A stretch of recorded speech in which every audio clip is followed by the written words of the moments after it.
Chapter 1. Coming to England. My name is Carol Saunders. I live in England now, but when I was younger, I lived in Hong Kong. My father was a businessman there, and my mother worked as a secretary. We lived in Hong Kong for 7 years. I was happy at school, with lots of friends, and we had a good time. I like pop music. The Rolling Stones, David Bowie, and Jake Rosso were my favourites. Jake Rosso was my favourite singer. He died in a car accident the year I left school. But I listened to his pop records all the time. I had hundreds of pictures and photos of him on my bedroom wall. Then one day in winter, when I was 17, things began to go wrong for me. My father went to Australia on business. I loved him very much and didn't like him going away. "Come home quickly," I always said to him. He was in Australia for 2 weeks. Then on the day of his journey home, an aeroplane from Sydney crashed into the sea just south of Hong Kong. Everybody on the plane died. I heard about the plane crash on television. At first, I did not think about my father. Then I remembered he was flying back from Sydney on that day. "Oh no," I cried. I telephoned the airport, but they did not know the names of all the passengers then. Perhaps my father didn't get that plane, I thought. Oh, please, please. My mother was at work, and I called her on the telephone. She came home quickly, and we went to the airport and waited for news. Later, we learned my father was on the plane. "It's not true," I shouted. But it was true, and I began to cry. I cried for weeks and weeks. I spent many days alone in my room. I was lonely and sad, and I wanted to die too. I stopped going out with my friends. I didn't want to see other people. I stopped listening to Jake Rosso's records and took his pictures off my bedroom wall. I didn't listen to music or watch television. Nothing mattered anymore. Then I stopped crying. I stopped feeling sad and began to feel angry. Why did it happen to him? I asked my mother. Why do the best people die? Jake Rosso, my father. I don't know, Carol, my mother said. She was unhappy too. At the time of the plane crash, I was a student at college. I enjoyed the work and college life very much. But after my father's death, I stopped doing my work at the college. I began to go out with some new friends. They were different from my other friends, and my mother didn't like them. "They're bad people, Carol," she told me. "They do dangerous things." "They're exciting," I said, "and I like them." I knew she was angry, but I didn't care. But then I learned my new friends took drugs, and I began to take drugs too. It was wrong and stupid. I know that now. But I was unhappy and angry. The police came to the college to arrest some of the students. They didn't arrest me, but I had to leave the college. It was a bad time. My mother was very unhappy with me. "What am I going to do with you, Carol?" she said. "I'm sorry," I told her. "We'll go back to England," she said. "You can find a college there. Perhaps you can be happier in England." "All right," I said. "I want to forget what's happened. I want to forget what I've done and begin a new life, be a new person." A month later, we came back to England. We lived in London, in a hotel. It was strange at first, with all the red buses and everybody speaking English. It was the beginning of the summer, 3 months before college began in the autumn. London was full of tourists. We looked at all the famous buildings, Buckingham Palace, the Tower of London, and we went to restaurants and theatres in the evenings. It was interesting and exciting, and I began to forget the bad times in Hong Kong.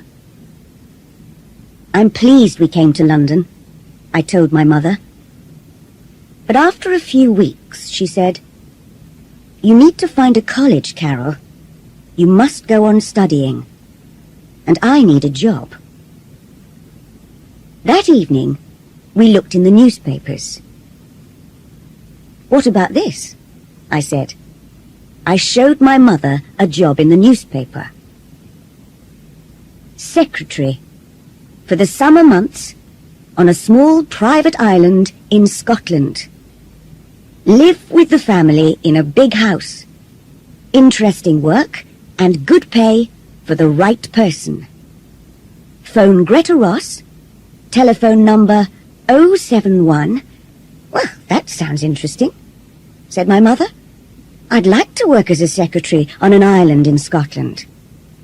It's a beautiful country, Carol, and you can go to college there in the autumn." "And it's a place to live for the summer," I said. "Hotels are expensive." My mother telephoned Greta Ross. "Come and see me tomorrow," Greta Ross told her. "Come to the Savoy Hotel at 11 o'clock. I went to the Savoy Hotel with my mother. It was big and expensive, bigger than our hotel, and in the centre of London. Mum needs this job, I thought, and a private island in Scotland is a nice place to live. Perhaps I can forget what's happened if I go there. "Room 22, said the woman at the hotel desk. "Go on up. Mrs. Ross will see you now." Greta Ross was waiting for us. She was about 30 years old and very beautiful. She wore an expensive red dress, and her hair was very long and dark. "This is my daughter Carol," said my mother. "Hello, Carol," said Greta Ross. "Hello," I said. "Carol is 18 years old," said my mother. "Can she come with me if I get the job? Perhaps she can help in the house or in the gardens. She likes gardening. She's studying farming at college." "Perhaps," said Greta Ross. "There's a small farm on the island." "I'd like to work on the farm," I said. Greta Ross looked at my mother. "How long did you live in Hong Kong, Mrs. Sanders?" 7 years, answered my mother. "My husband died in a plane crash last year, so we've come back to live in England." "Where did you live before Hong Kong?" "We lived in India for 3 years." Then Greta Ross took my mother into a room and asked her more questions. I waited outside. Greta Ross is nice, I thought. I hope my mother gets the job. Soon after, the door opened and my mother came out. She was smiling. Greta Ross said, Please wait here for a minute, Mrs. Sanders. I want to make a phone call. She went back into the room and closed the door. I was sitting on a chair near the door, and I could just hear Greta Ross's voice speaking on the phone. I think I've found someone, she was saying. She has a daughter, but the girl can work in the garden or on the farm. Don't worry. They've been away from England for 10 years. It'll be all right, I tell you. Don't worry. After a few minutes, Greta Ross put down the phone and came out of the room. You got the job, she told my mother. My mother was pleased. Thank you, she replied. I was pleased too, but now I was worried about that phone call. I didn't understand it.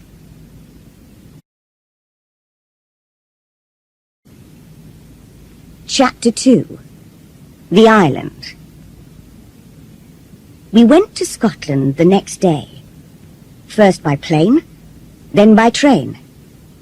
Greta Ross travelled with us. I looked out of the train window and saw fields and villages and mountains. Mum is right, I thought. Scotland is a very beautiful place. You're going to be my husband's secretary, Greta Ross told my mother. He's a businessman, but he never leaves the island. He does all his work by telephone and letter and computer. He invests money in companies all over the world. Do many people live on the island? I asked. Not many, said Greta Ross. You'll meet them soon. Greta Ross is young, I thought. Is her husband young too? How can a young man buy an island? Is he very rich? After the train, we went on Mr. Ross's boat, which took us out to the island. The boatman was a young man. He had dark hair and was brown from the sun. This is Tony, said Greta Ross. He works for Mr. Ross. Hi, said Tony. Soon we were near the island. I could see the beaches and the cliffs. The boat slowed down.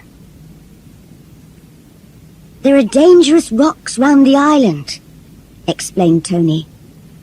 A lot of them are under the water, and you can't see them. I have to be careful. But the rocks keep other boats away, and that pleases Mr. Ross. Why? I asked. Tony looked at Greta Ross, but she wasn't listening. Mr. Ross doesn't like visitors to the island, Tony said in a quiet voice. Then Greta Ross looked at us, and Tony said no more. Why doesn't Mr. Ross like visitors? I thought. Has he something to hide? When we arrived on the island, my mother and I followed Greta up to the house. It was very big, and there were trees all around it. A woman was waiting inside the house. This is Mrs. Duncan, Tony's mother, said Greta. She's the housekeeper, and her husband is the gardener. Mrs. Duncan will take you up to your rooms. I'm going to tell Mr. Ross you've arrived. The housekeeper was a little woman with short hair. She went up the stairs, and my mother and I went after her. My room was next to my mother's. I looked out of the window and saw the gardens at the back of the house. A man was working in the garden near some trees. Is that Mr. Duncan? I thought. I looked between the trees and saw the sea. It's a beautiful house and a beautiful island. That evening, we had dinner with Mr. and Mrs. Duncan and Tony. We ate in the big kitchen. "What happened to Mr. Ross's last secretary?" asked my mother. "She's in hospital," replied Mrs. Duncan. "She's going to be away all summer." "Isn't Mrs. Ross lonely here?" I said. "No," said Mrs. Duncan. "She likes painting a lot. She has a room upstairs and goes there to paint. She's very good. Sometimes she goes to different places on the island to paint pictures." We finished eating our meal. Soon after, Greta Ross came into the kitchen. "Mr. Ross wants to see you and your daughter now, Mrs. Saunders," she said. "Follow me, please." We followed her through the house and into a big room. This was Mr. Ross's office, and he was sitting behind a desk. I was surprised. He was a young man, about 30. He had a moustache, short dark hair, and he wore glasses. Mr. Ross was speaking into the telephone. Who does he look like? I thought. Is it Tony Duncan? "Mr. Ross is talking to a business friend in New York," said Greta. "Please sit down." While we waited, I looked around the office. There were 3 telephones, a computer, and lots of books and papers. There was another door, and I could see a smaller room next to the office. There was a smaller desk and another computer in there. Mr. Ross finished speaking on the phone, then looked carefully at my mother and me. For a few seconds, he didn't speak, and just watched us. Then he said, "I'm pleased to meet you, Mrs. Saunders. I need some help with my work. My secretary is in hospital, and there's a lot of work to do. Sometimes you'll have to work late at night because of time differences in New York and Tokyo. Is that all right?" "Yes, that's all right," said my mother. "Can you use a computer?" "Yes." "Good." He looked at me. "Is this your daughter?" "Yes, this is Carol," said my mother. "Hello," I said. "Greta says you like gardening. There's a big garden here, so you can help Mr. Duncan. And there's a farm. Dan and Stella Parks live in the farmhouse and work on the farm. You can help them too. We have some animals. Some sheep, a few cows, and chickens. And there's a horse called Smoke. He's grey, like his name. Can you ride?" "Yes," I said. "I can ride a horse." "You can ride Smoke around the island, if you like." "I'd like that," I said. "Thank you." "And we grow vegetables and fruit," he said. "I work on the farm sometimes. I enjoy it." I smiled at him, but he didn't smile back. "Carol will enjoy working on the farm," said my mother. "Won't you, Carol?" "Yes," I said. Mr. Ross looks sad, I thought. But how did he get all his money? And why does he hide away on an island?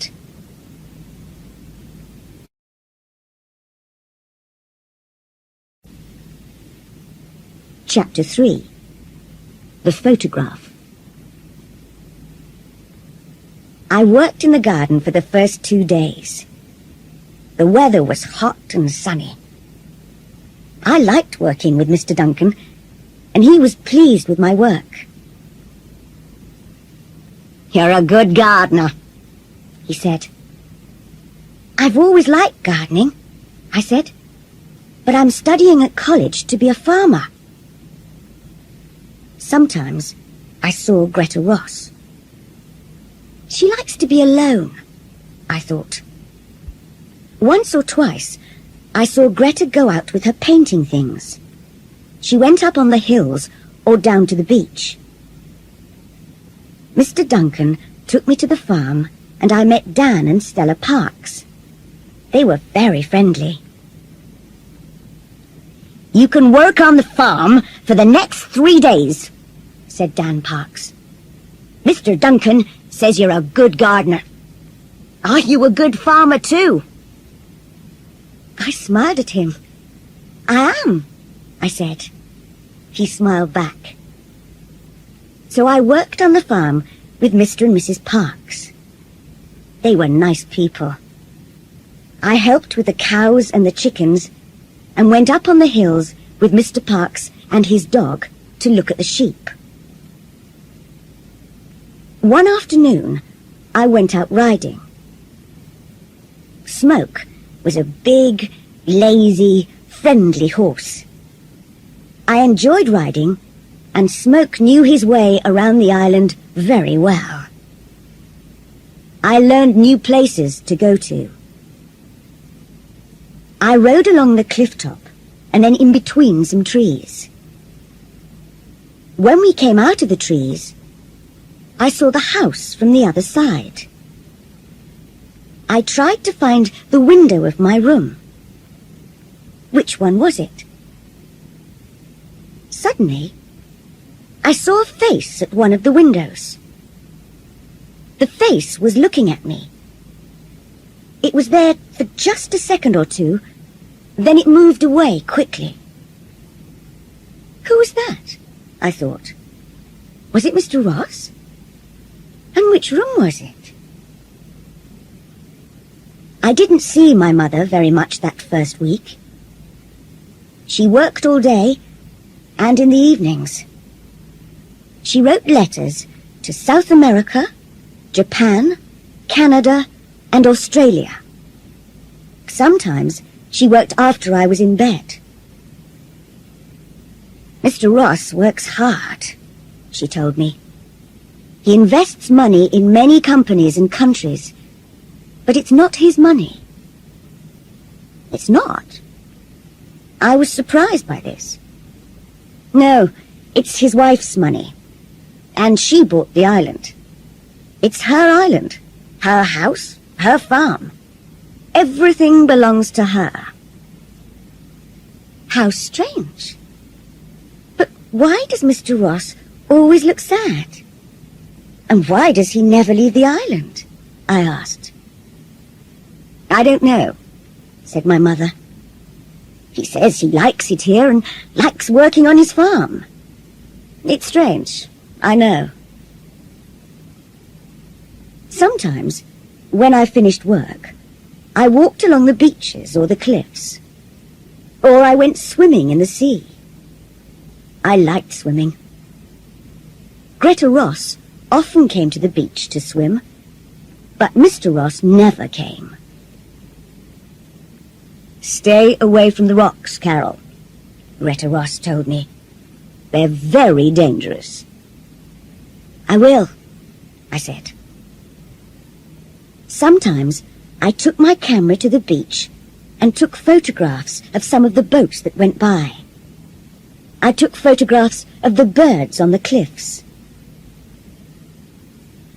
There were other small islands near our island, and boats with tourists stopped at them. But no boats stopped at our island.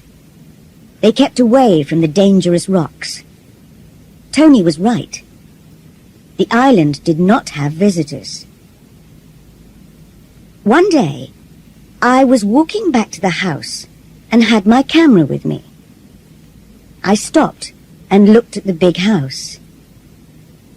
Mr. Duncan was working in the garden in front of it. At first, he didn't see me. "I'm going to take a photograph of the house," I thought. "The sun is in just the right place, and it will make a good picture." I looked at the building through my camera and took the photograph. Mr. Ross was coming out of a door. He was in my picture too, and he looked angry. "That's all right," I thought. "It's still a good photograph." But Mr. Duncan was running across the grass. He came quickly up to me and said, "Give me your camera." He looked very worried. "What's wrong?" I asked in surprise. I gave him the camera. "Never take photographs of Mr. Ross," he said. And then he opened the back of my camera and took out the film. "Hey! What are you doing?" I said. "You'll spoil my film." But he didn't stop. "Sorry," he said, and he put the film into his pocket.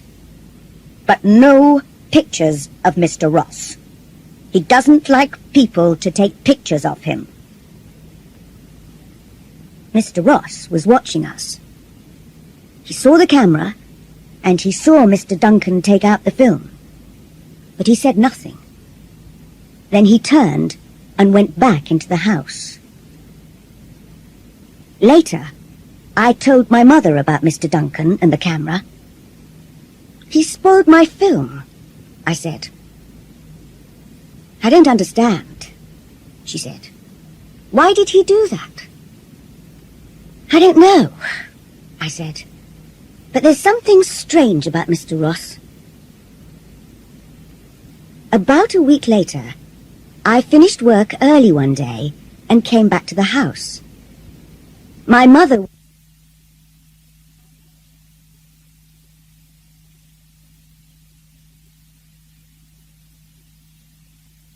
upstairs. I went to my room and began reading a book. I was sitting beside the window. After half an hour, I got tired of reading.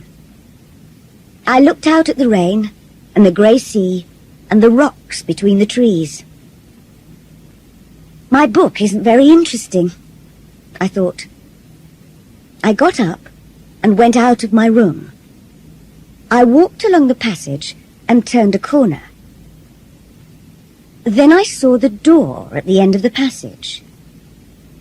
There was a large plant in a plant pot outside the door. Where does that door go? I thought. I haven't seen it before. I remembered the face at the window in my first week on the island. Perhaps it's the door to that room, I thought. I walked along to the door and turned the handle. The door didn't move. It was locked. "What are you doing?"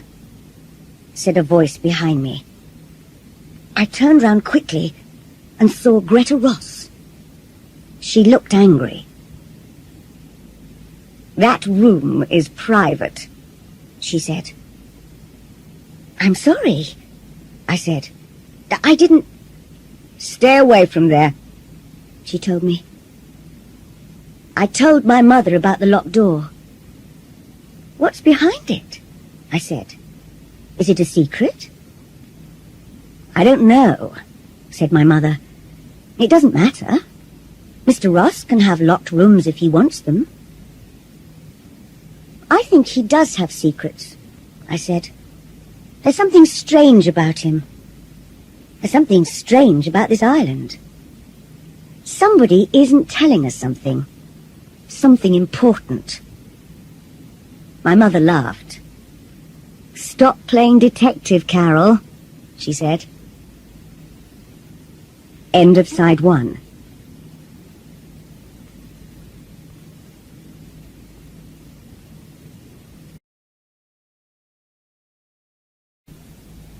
Side 2.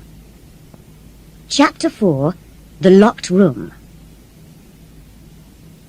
2 days later, there was a storm in the middle of the night. I was hot and I couldn't sleep. I got out of bed, went across to the window, and looked out at the night. Black clouds hurried across the sky, and the trees moved wildly in the wind. The rain made a loud noise on the window. I opened my window and put my head out into the wind and the rain.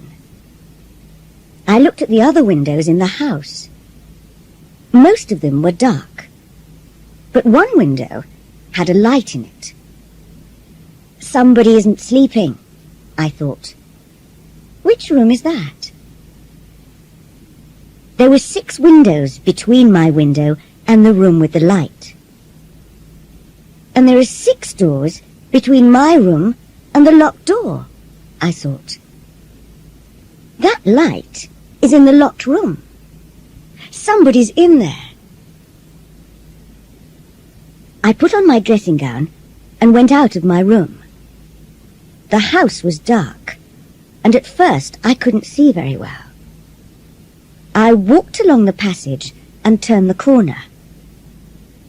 There it was, the locked room, and there was a light under the door. I went nearer and heard noises. Somebody's moving about in the locked room, I thought. Who is it? Then the light went off and the door opened. I was afraid to move. Somebody came out of the room and into the dark passage. Lightning suddenly lit up the house, and I saw who it was. It's Mr. Ross, I thought. What was he doing in that room in the middle of the night? I didn't move, and he didn't see me. He locked the door of the room carefully. He didn't put the key in his pocket, but hid it in the plant pot next to the door. He's coming along here, I thought. I must get back to my room. And I ran back along the passage. Mr. Ross heard me. "Who's that?" he called. I didn't answer, but ran into my room and closed the door. He came along the passage and stopped outside my door. Then he walked past and went on down the stairs. I took off my dressing gown and went back to bed. I was shaking because I was afraid. Now I know how to get into the locked room, I thought. But what's in there? There was no storm in the morning, but it was still raining. I got up early and worked on the farm. There were eggs from the chickens, and I put them in boxes. I helped to milk the cows and then took them out to the field. Later, I went back into the house for breakfast. "Did you sleep all right last night?" asked Mrs. Duncan. "Or did the storm wake you up?" "I slept all right," I said. I didn't want to tell her about the light in the locked room or about Mr. Ross. After breakfast, I went back upstairs. Mr. Ross was talking on the telephone in his office. My mother was working at her desk. I knew that Mrs. Duncan was in the kitchen and that Mr. Duncan was working in the garden. Where's Mrs. Ross? I thought. Then I looked out of the window and saw her with Tony Duncan. They were walking to the boat. He's taking her out in the boat, I thought. Perhaps she's going to Edinburgh. The boat moved away from the island, and I waited until it was out at sea. Then I opened the door of my room. There was nobody in the passage, and I ran along to the locked room. The key was still in the plant pot, and I took it out. My hand was shaking. Then I unlocked the door.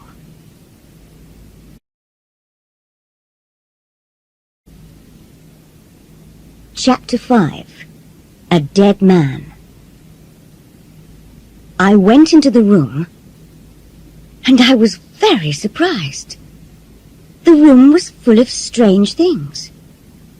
Coloured shirts and suits, 3 guitars, and there were posters and photographs on the wall. I looked at the posters. Jake Rosso's face looked down at me. I looked at the dead Jake Rosso's picture, and I remembered all the photographs on the walls of my room in Hong Kong. I could never forget that face, the face of my favorite singer. Then, while I looked at his face, something strange happened. I began to see another face in the posters. An older face, and with a moustache, but the same face. I saw the face of Mr. Ross. "No," I said, "it's not true." But it was. I knew it was. Mr. Ross is Jake Rosso. "No," said a voice behind me. I turned round and saw Mr. Ross. He was standing in the doorway.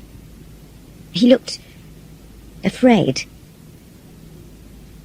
"I don't believe you," I said. "You have to believe me." I looked at the posters. "Who is that, if it's not you?" "It's Jake Rosso. He was my brother." "That's not true," I shouted. "I don't believe you. Listen, Jake Rosso was my favorite singer. I had hundreds of photos of him.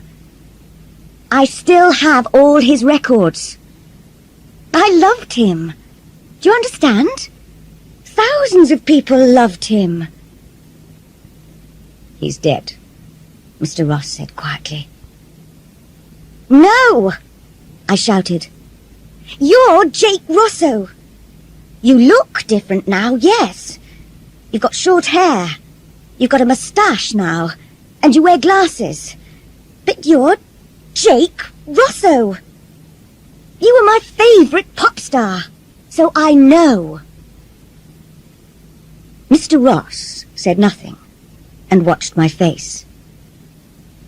He doesn't know what to do, I thought. He knows I don't believe him, and he's afraid. Then he said, "It was you in the passage last night, wasn't it?" "Yes," I answered. He looked angry. "I was wrong to give your mother a job," he said. "I thought it was okay because you came from Hong Kong, and I needed help with my work. I needed a good secretary." "Does your other secretary know who you are?" I asked. "Do the other people on the island know?" Mr. Ross didn't answer, but walked across to the window. He was thinking. What's he going to do?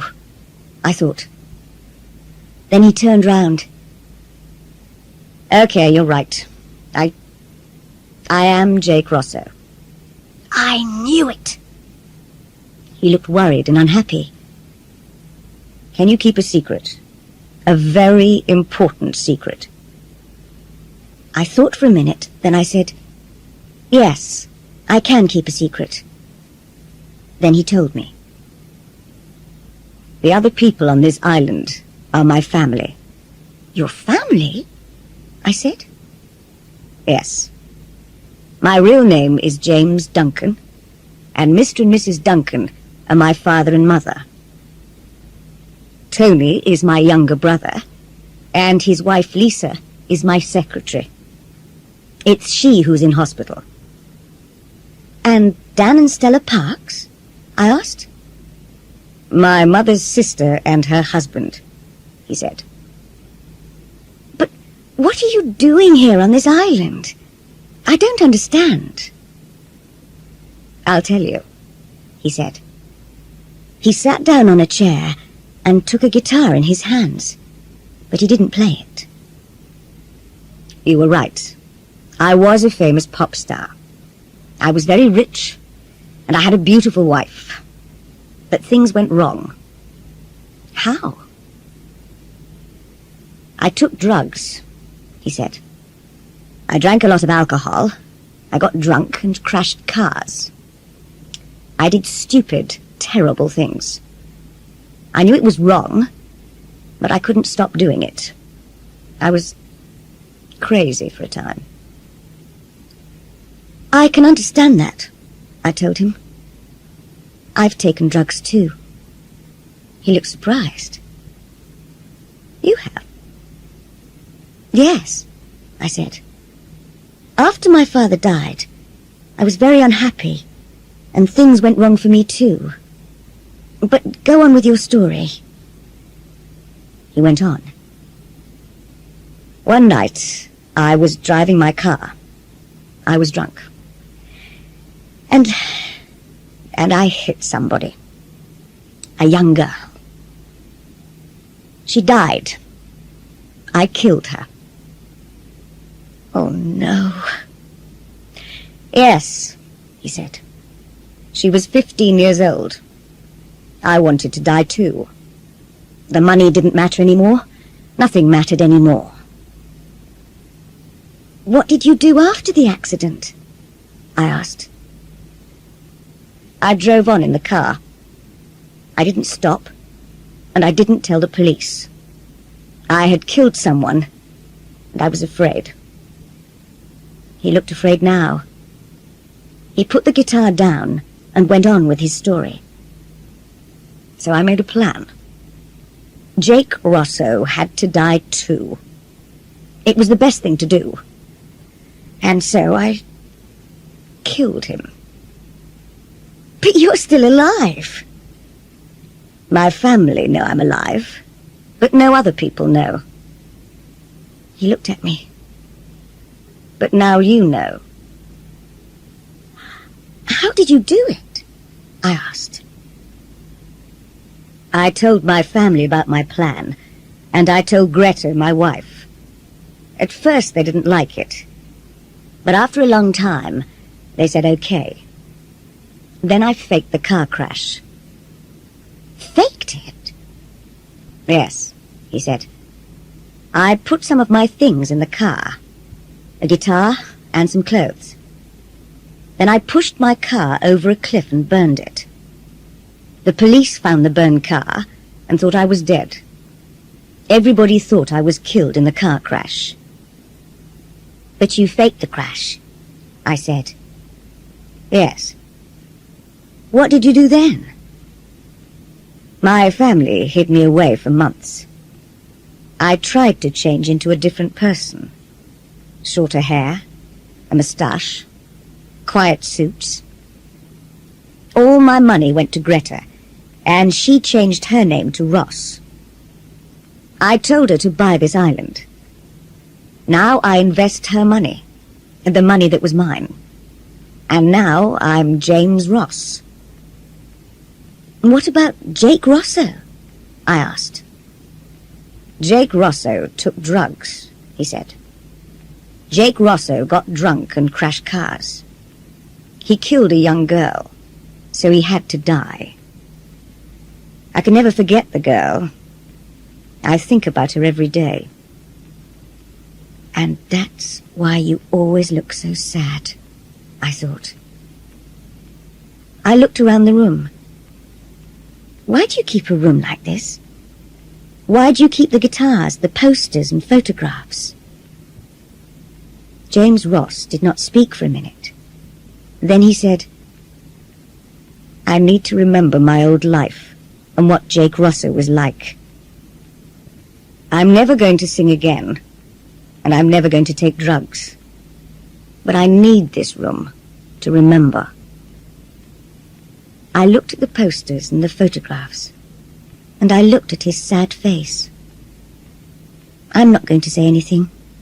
I won't tell my mother. I won't tell anybody. James Ross looked at me. I think you understand, he said. I do, I said. I've done bad things. I want to forget them too. I needed to get away, to hide too. That's why we came to England, to begin a new life. Yes, I understand. He took my hand, and we walked out of the room and closed the door. I never went into the room again. and I didn't tell anybody. My mother and I left the island at the end of the summer. Soon after, I went to college. My life is better now. I work on a farm in England, and my mother works in an office. My mother doesn't worry about me, because I'm happier now. I haven't been back to the island, but I know there's a dead man living there. End of Side 2.